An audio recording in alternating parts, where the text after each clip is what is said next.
Let's talk about layer targeting. Here's the thing.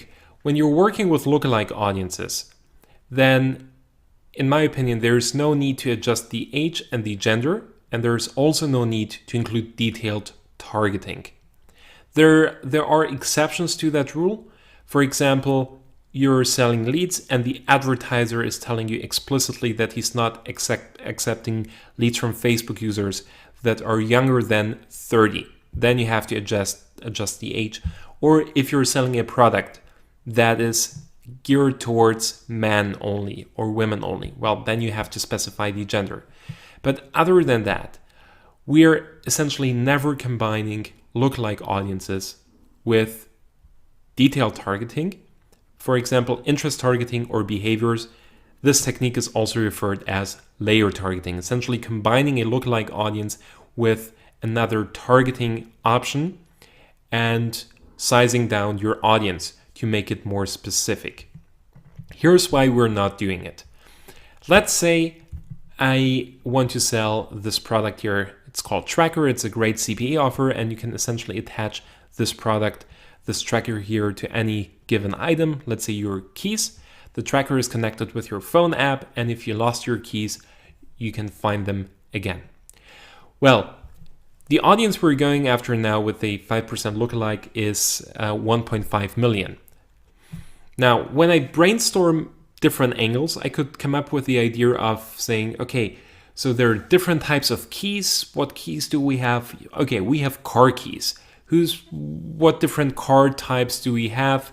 We have a Volkswagen. This is someone who has a Volkswagen really caring so much about his keys. Yeah, maybe. But what car driver really cares the most about his keys? Porsche drivers. Great.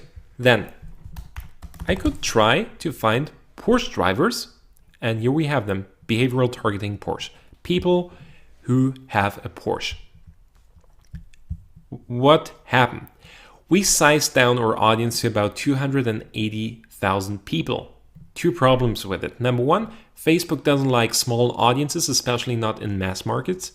I always recommend going after bigger audience. Let the algorithm figure out which audience segment will result in cheap conversions. That's one thing. Another thing, when you're working with behavioral targeting, then essentially you're working with third-party data providers. And as we learned, you can end up paying up to 15% on top of your ad cost for using that data. So you actually wanted to make it more relevant, to make it cheaper, but then you end up paying 15% more.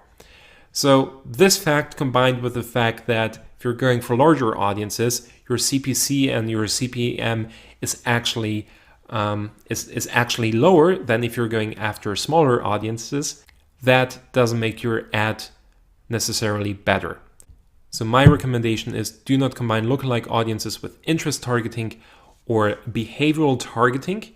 If you're working with a high quality seed audience, a high quality lookalike audience, in my opinion, there's no need to do that. If you want to do it in the optimization phase and not the launch phase. And if for whatever reason you really want to combine a lookalike audience with behavioral targeting, for example, do it only if it will make your audience 10 times better. Don't do it for incremental improvements.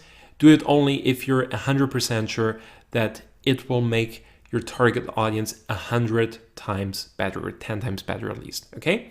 So don't do it for incremental improvements, because it's just not worth it, especially if your lookalike audience is great, if it works, if it's based on a really good seed audience.